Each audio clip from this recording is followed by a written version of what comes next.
Software install करने के बाद हमारा जो बिलिंग सॉफ्टवेयर है उसका आइकॉन आपके डेस्कटॉप पर आ गया होगा। उस आइकॉन पर हम डबल क्लिक करेंगे। जैसे ही हम सॉफ्टवेयर पर डबल क्लिक करेंगे तो हमारा सॉफ्टवेयर ओपन हो जाएगा। यहाँ पर हमें कंटिन्यू टू सॉफ्टवेयर पर क्लिक करना है। जैसे ही हम कंटिन्यू टू सॉफ्टवेयर पर क्लिक करेंगे तो हमें इस टाइप से स्क्रीन दिखेगी। अगर हमने फर्स्ट टाइम सॉफ्टवेयर इंस्टॉल किया है तो यहाँ पर हमें हमारी कंपनी क्रिएट करनी पड़ेगी, मतलब जिस बिज़नेस का बिलिंग हमें बनाना है वो बिज़नेस यहाँ पर ऐड करना होगा। तो हमारी कंपनी क्रिएट करने के लिए हम सबसे पहले यहाँ पर क्रिएट कंपनी पर क्लिक करेंगे। क्रिएट कंपनी पर क्लिक करने के बाद ऐसी स्क्रीन ओपन होगी। इस स्क्रीन में हमें हमारी कंपनी की सारी इन्फॉर्मेशन फिल कर देनी है, ताकि हम जब भी बिल जनरेट करें तो बिल के हेडर में हमारी कंपनी की सारी डिटेल आ सके। तो मैं यहाँ पर मेरी कंपनी की सारी डिटेल फिल कर रहा हूँ। कंपनी के नाम के नीचे हम एड्रेस लिख देंगे। अगर बड़ा एड्रेस होगा तो हम 2 लाइन में लिखेंगे, ताकि बिल में अच्छे से डिज़ाइन में एडजस्ट हो जाए। मैं अभी एड्रेस में डमी टेक्स्ट डाल रहा हूँ। यहाँ पर आपको आपका रियल एड्रेस डालना है, जो आपको आपके जीएसटी वाले बिल के अंदर शो करना है। उसमें से आपके पास जितनी डिटेल है इतनी फिल करनी है, हर डिटेल फिल करने की ज़रूरत नहीं है। अभी मेन चीज़ ये है स्टार्ट डेट। तो यहाँ पर स्टार्ट डेट लिखा है, वहाँ पर हमें हमारा जो फाइनेंशियल ईयर शुरू हो रहा है वो डेट डालनी है। फाइनेंशियल ईयर यानी कि 1 अप्रैल।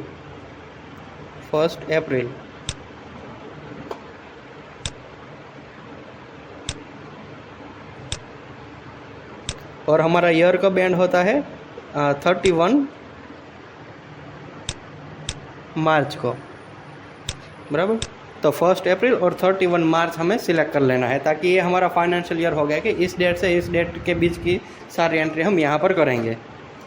यहाँ पर आपको आपका जीएसटी नंबर डाल देना है।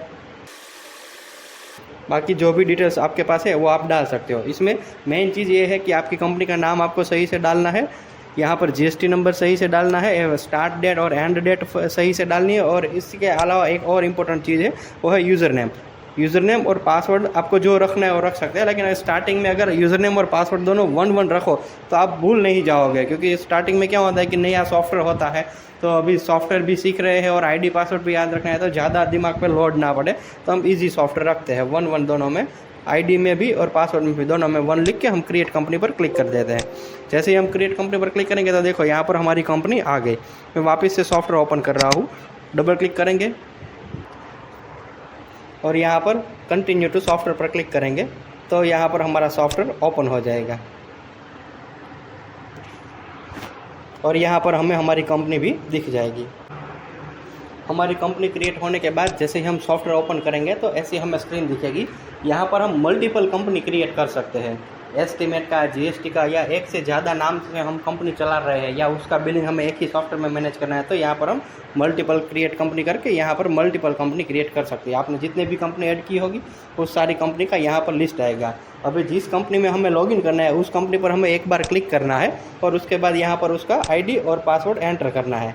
1 मैंने आईडी रखी थी और 1 मैंने पासवर्ड रखा था, तो दोनों में मैंने 1 करके एंटर कर दिया। अभी मैं लॉगिन पर क्लिक करूँगा। जैसे ही मैं लॉगिन पर क्लिक करूँगा तो मेरा पूरा सॉफ्टवेयर ओपन हो जाएगा। तो सबसे पहले हम इसके अंदर मैनेज करेंगे अकाउंट और आइटम। क्योंकि हमने नया सॉफ्टवेयर यूज़ करना शुरू किया है, तो ऑलरेडी हमारी जो पुरानी पार्टीज होगी जिसके पास से हम रेगुलर प्रोडक्ट बाय करते हैं या उसे प्रोडक्ट सेल करते हैं, तो उसकी हम अगर एक बार सबकी मास्टर एंट्री कर देंगे तो हर बार बिल बनाते टाइम उस पार्टी का नाम लिखना नहीं पड़ेगा। और हमारे पास जो भी स्टॉक पड़ा है उस स्टॉक की एंट्री कर देंगे हम आइटम के अंदर, ताकि अभी हम नया बाय और सेल करेंगे उसके हिसाब से ऑटोमेटिकली स्टॉक कैलकुलेट हो सके। तो इसके लिए सबसे पहले हम अकाउंट में जाते हैं।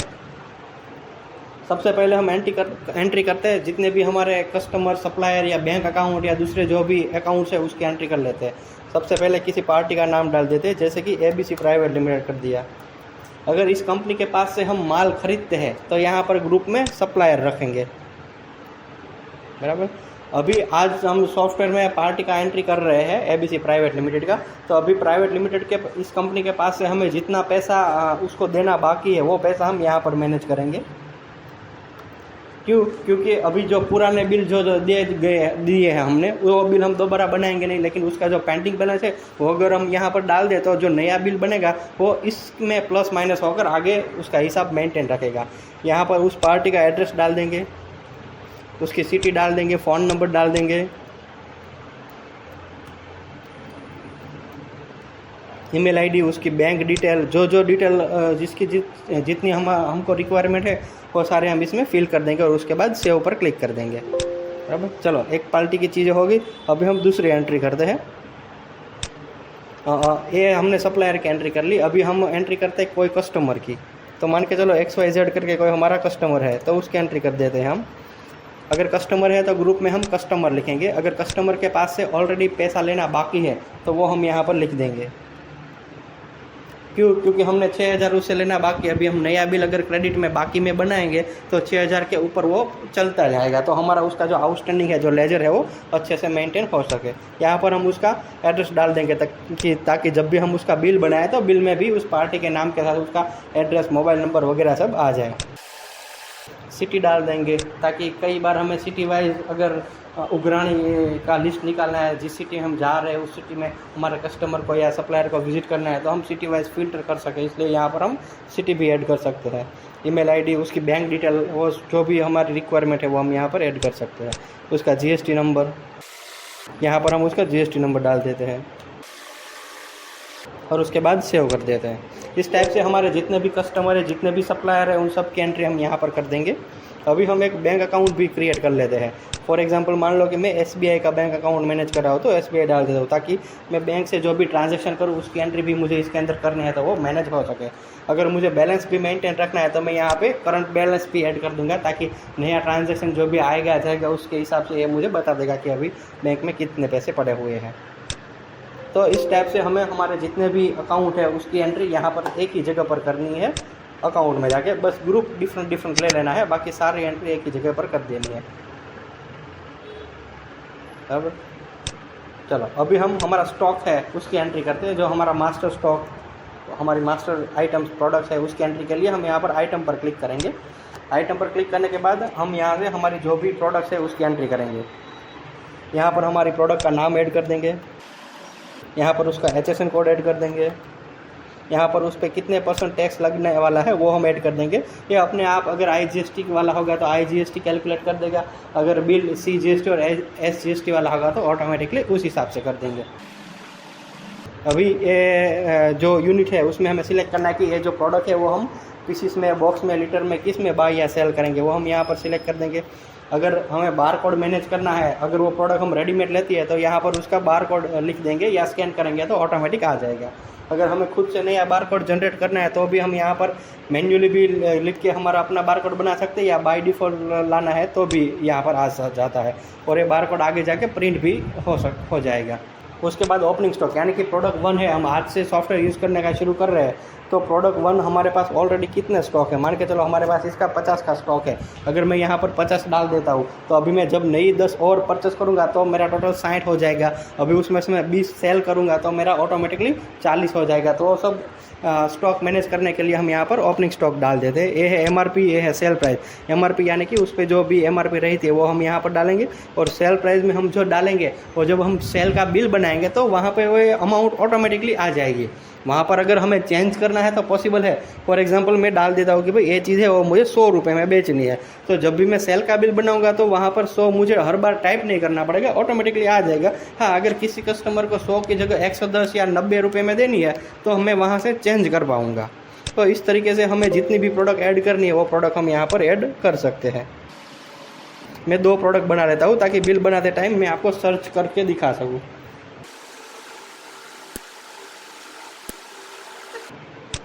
तो इस टाइप से बहुत इजी है, सारी आइटम यहाँ से जनरेट हो जाएगी। आपको कोई भी आइटम इंपोर्ट या एक्सपोर्ट करनी है तो इंपोर्ट या एक्सपोर्ट हो जाएगी। तो यहाँ से बार कोड वगैरह सब प्रिंट भी हो जाएगा। कोई भी चीज़ें अगर आपको एडिट करनी है तो उस पर क्लिक करके यहाँ पर एडिट पर क्लिक करोगे, डिलीट पर क्लिक करोगे तो डिलीट हो जाएगा। एडिट पर क्लिक करके आप उस चीज़ को एडिट कर पाएंगे। सेम अकाउंट में भी ऐसा ही है, कोई भी चीज़ का एडिट डिलीट करना है तो यहाँ पे ये ऑप्शन है। अगर इंपोर्ट एक्सपोर्ट करना है, ये डेटा है सॉफ्टवेयर से बाहर निकालना है तो एक्सपोर्ट का भी ऑप्शन इसमें अवेलेबल है। चलो, इसके अंदर हमने हमारी सारी जो स्टॉक थे, सारे जो प्रोडक्ट थे उसकी एंट्री कर दी, और हमारी सारी जितनी भी पार्टीज थी उसकी एंट्री अकाउंट के अंदर कर दी। अभी हम आगे देखते हैं कि सेल और परचेस का बिल कैसे बनाते हैं। तो सबसे पहले हम कोई भी प्रोडक्ट परचेस करेंगे, इसलिए परचेस की एंट्री करते हैं। परचेस में गए, फिर यहाँ पर वो सारे परचेस के बिल डिस्प्ले हो गए जो हमने ऑलरेडी बनाए होंगे, मतलब कि ये हमारा परचेस रजिस्टर है। और नया बिल बनाने के लिए हम यहाँ पर ऐड न्यू पर क्लिक करेंगे। ग्रीन कलर का टॉप पे ऐड न्यू था, वहाँ पर जैसे ही हमने क्लिक किया तो ऐसा हमें इंटरफेस दिखेगा। सबसे पहले यहाँ पर हम परचेस का जो नंबर है, हम जो कुछ भी परचेस करते हैं तो हमारे पास एक बिल आता है, उस बिल के अंदर सभी पार्टी के डिफरेंट बिल नंबर रहते हैं। तो वो बिल नंबर हम यहाँ पर एंटर कर देंगे। उसके बाद वो बिल किस तारीख का है वो तारीख यहाँ से सिलेक्ट कर लेंगे। उसके बाद वो हमने कैश में बाय किया था या क्रेडिट में, वो हम सिलेक्ट कर लेंगे। उसके बाद कौन सी पार्टी के पास से हमने परचेस किया था वो पार्टी का नाम ऐड कर देंगे। उस पार्टी का फर्स्ट अक्षर भी टाइप करेंगे तो भी वो पार्टी का नाम ऑटोमेटिकली आ जाएगा।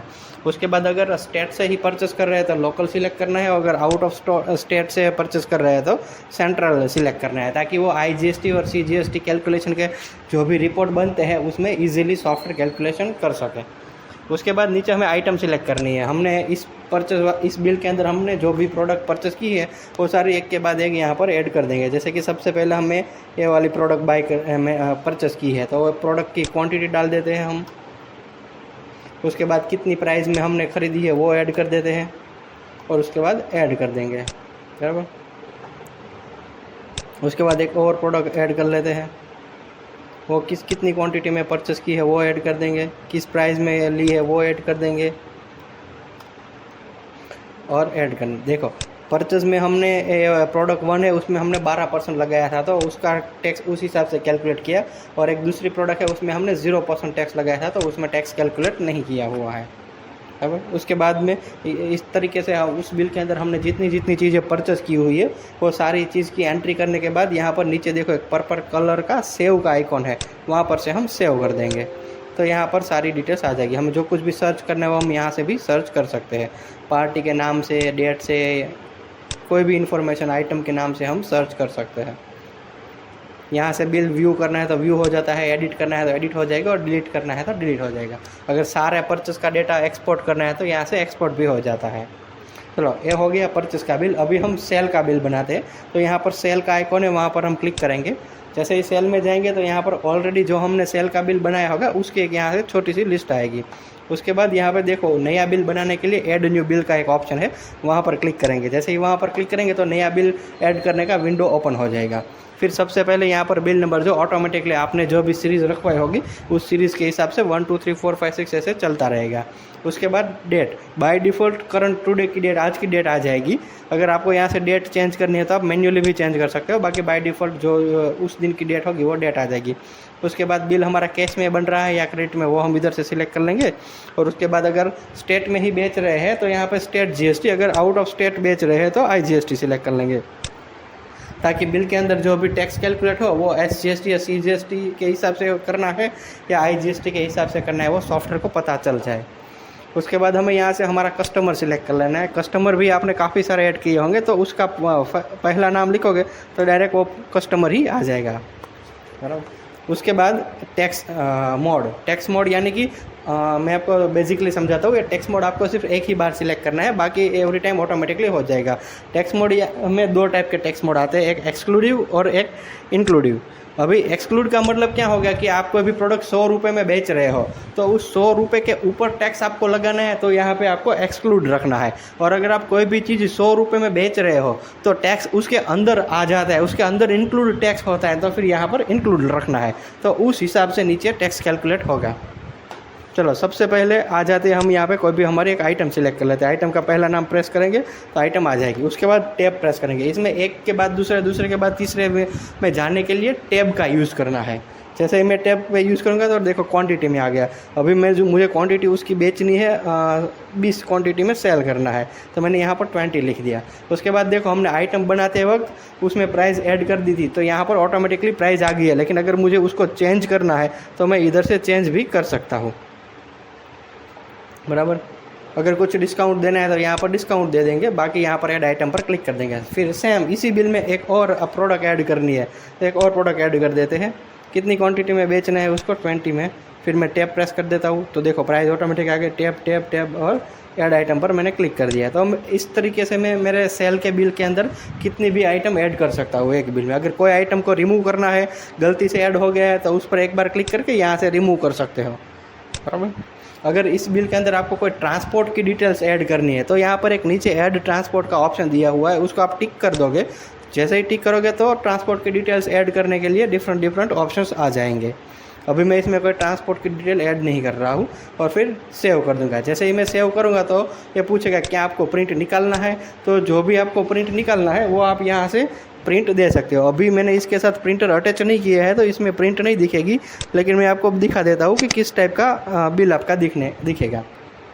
देखो इस टाइप से आपका जीएसटी नंबर आ जाएगा, टैक्स इनवॉइस है या रिटेल इनवॉइस है, ओरिजिनल है, डुप्लीकेट है, कंपनी का नाम, एड्रेस, मोबाइल नंबर आ जाएगी, क्रेडिट है या कैश में है वो आ जाएगा, जिसको आप बेच रहे हो उस पार्टी की डिटेल आ जाएगी, ट्रांसपोर्ट की डिटेल आ जाएगी, उसके नीचे आपने जो आइटम ऐड की हुई है वो आइटम आ जाएगा, उसका HSN कोड आ जाएगा, क्वांटिटी आ जाएगी, उसमें डिस्काउंट दिया होगा तो वो कैलकुलेट हो जाएगा। अगर आपने स्टेट में ही बेचा होगा तो जो आपने टैक्स सिलेक्ट किया है उस हिसाब से SGST और CGST कैलकुलेट हो जाएगा। अगर आपने आउट ऑफ स्टेट बेचा है तो उस हिसाब से IGST कैलकुलेट हो जाएगा और बाद में इसका टोटल आ जाएगा।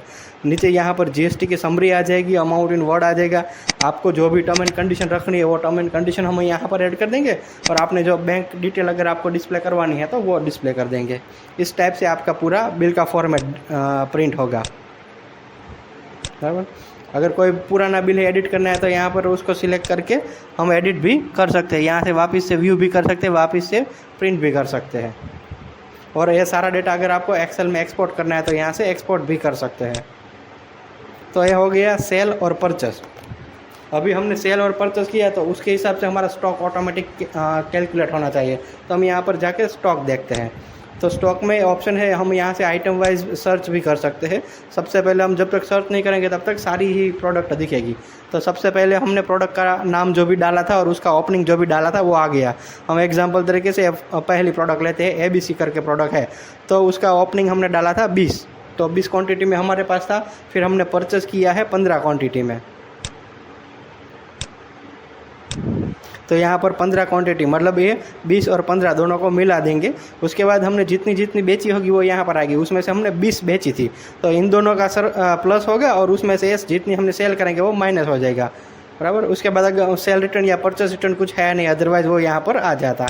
परचेस रिटर्न का ऑप्शन है, सेल रिटर्न का ऑप्शन है, दोनों ही ऑप्शन है, बराबर।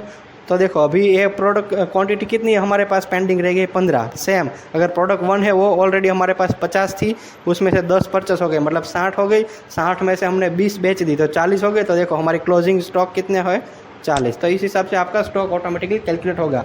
इसमें वैल्यूएशन इसलिए माइनस आ रही है क्योंकि हमने ओपनिंग में कोई वैल्यूएशन नहीं डाली हुई है, बराबर। तो ये आ गया हमारा स्टॉक, जो यहाँ से हम सर्च भी कर सकते हैं। और ये पूरा स्टॉक अगर आपको आपके अकाउंट को देना है तो आप यहाँ से एक्सपोर्ट भी कर सकते हो एक्सेल में जाके। चलो अभी हमने सेल परचेस कर लिया, तो सबको हमने क्रेडिट में बेचा होगा या क्रेडिट में हमने परचेस किया होगा, तो उसका जो भी पेमेंट हम दे रहे हैं या ले रहे हैं उसकी एंट्री हो गई, सैलरी की, दूसरे एक्सपेंस की। तो वो सारी एंट्री हमें सॉफ्टवेयर में किस तरीके से करनी है तो वो हम सबसे पहले देख लेते हैं। तो सबसे पहले तो हम ये देख लेते हैं कि किसको कितना पैसा लेना है या देना है। तो उसके लिए एक ऑप्शन है लॉग बुक करके। तो यहाँ लॉग बुक पर जैसे ही क्लिक करेंगे तो इसमें 2 टाइप की लिस्ट आएगी। ये जो ग्रीन कलर से है उसका मतलब है कि इन पार्टियों के पास से हमें इतने पैसे लेने हैं, और जो रेड अक्षर में है, रेड फॉन्ट में है, वो वहाँ पर उसके लिस्ट हो गए कि इन पार्टियों को हमें इतने पैसे देने हैं, और ऊपर दोनों के टोटल आ जाएंगे, ताकि हमें पता चल जाए कि मार्केट से हमें टोटल कितना पैसा लेना है और मार्केट में हमें टोटल कितना पैसा देना है। इन शॉर्ट यहाँ पर हमारे सारे ऐसी पार्टी की लिस्ट होगी जिससे हमें पैसा लेना है, और यहाँ पर ऐसी पार्टी की लिस्ट होगी जिसको हमें पैसा देना है। और अगर पर्टिकुलर किसी पार्टी के बारे में हमें जानना है, उसका लेजर देखना है, तो हम यहाँ पर जाएंगे, यहाँ पर जाके उस पार्टी का नाम सिलेक्ट करेंगे या सर्च करेंगे, और उसके बाद हम व्यू लेजर पर क्लिक करेंगे। तो हमने जो भी डेट डाली होगी उस डेट के बीच का यहाँ पर हमें उसका पूरा लेजर मिल जाता है कि भाई उसका ओपनिंग बैलेंस इतना था, उसके बाद हमने उसको इतना सेल दिया क्रेडिट में, और दोनों को मिलाकर इतना हुआ है, टोटल आ जाएगा। और यहाँ से प्रिंट लेजर पर क्लिक करके हम उसका प्रिंट भी निकाल सकते हैं, बराबर। और ये जो भी लिस्ट है उसको हम एक्सेल में एक्सपोर्ट भी कर सकते हैं, ताकि हमें अगर किसी अकाउंटेंट को डिटेल्स देनी है तो इधर से इजीली हम इसे निकाल सके। अभी चलो XYZ से हमें इतना पैसा लेना है, तो अगर कोई पार्टी हमें पैसा दे रही है, हम किसी से पैसा ले रहे हैं, अगर पैसा ले रहे हैं तो पे इन, क्योंकि पैसा आ रहा है। अगर हमें किसी को पैसा देना है तो उसकी एंट्री करेंगे पे आउट में। पे आउट यानी कि पैसा जा रहा है, जब पैसा जाएगा तो पे आउट में एंट्री करेंगे, और जब धंधे में बिजनेस में पैसा आएगा, कंपनी में पैसा आएगा तो उसकी एंट्री पे इन में करेंगे। सबसे पहले हम पे इन की एंट्री करते हैं। पे इन में कौन था? XYZ, बराबर। XYZ से हमें 12,000 समथिंग पैसा लेना है। तो अभी हम पे इन में जाएंगे, यहाँ पर हम डेट सिलेक्ट करेंगे कि किस तारीख को हम पैसा ले रहे हैं। फिर यहाँ पर हमें कैश सिलेक्ट कर लेंगे कि भाई कैश में पैसा ले रहे हैं।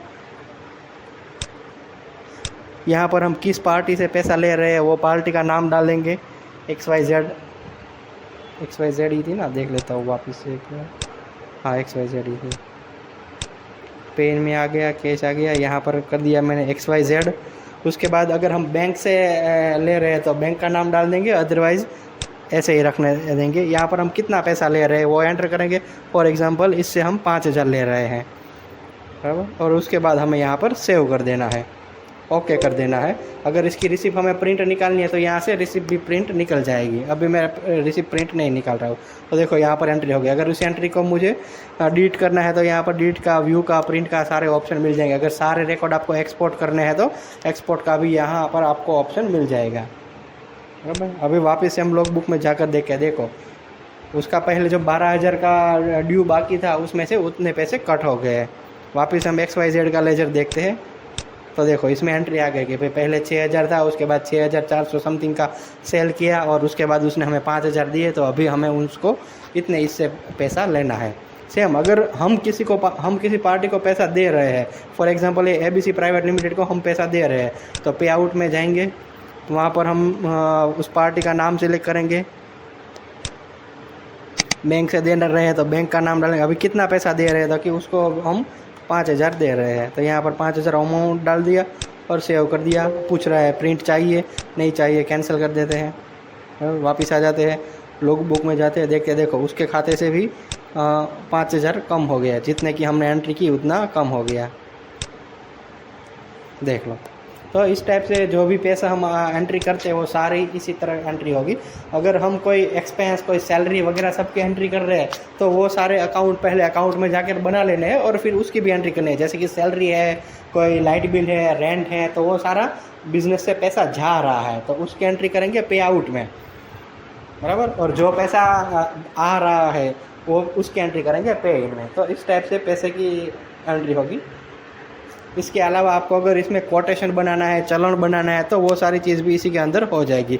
सेल रिटर्न, परचेस रिटर्न, ये सारी चीज़ें जैसे हमने सेल और परचेस का बिल बनाया, सेम उसी तरह से ही कोटेशन बनाना है, चलन बनाया। बस डिफरेंट इतना है कि जो भी हम कोटेशन बनाएंगे वो स्टॉक में कैलकुलेट नहीं होगा, उसका जो फॉर्मेट निकलेगा उसमें कोटेशन लिख कर आएगा। चलन में भी सेम वैसा ही होगा।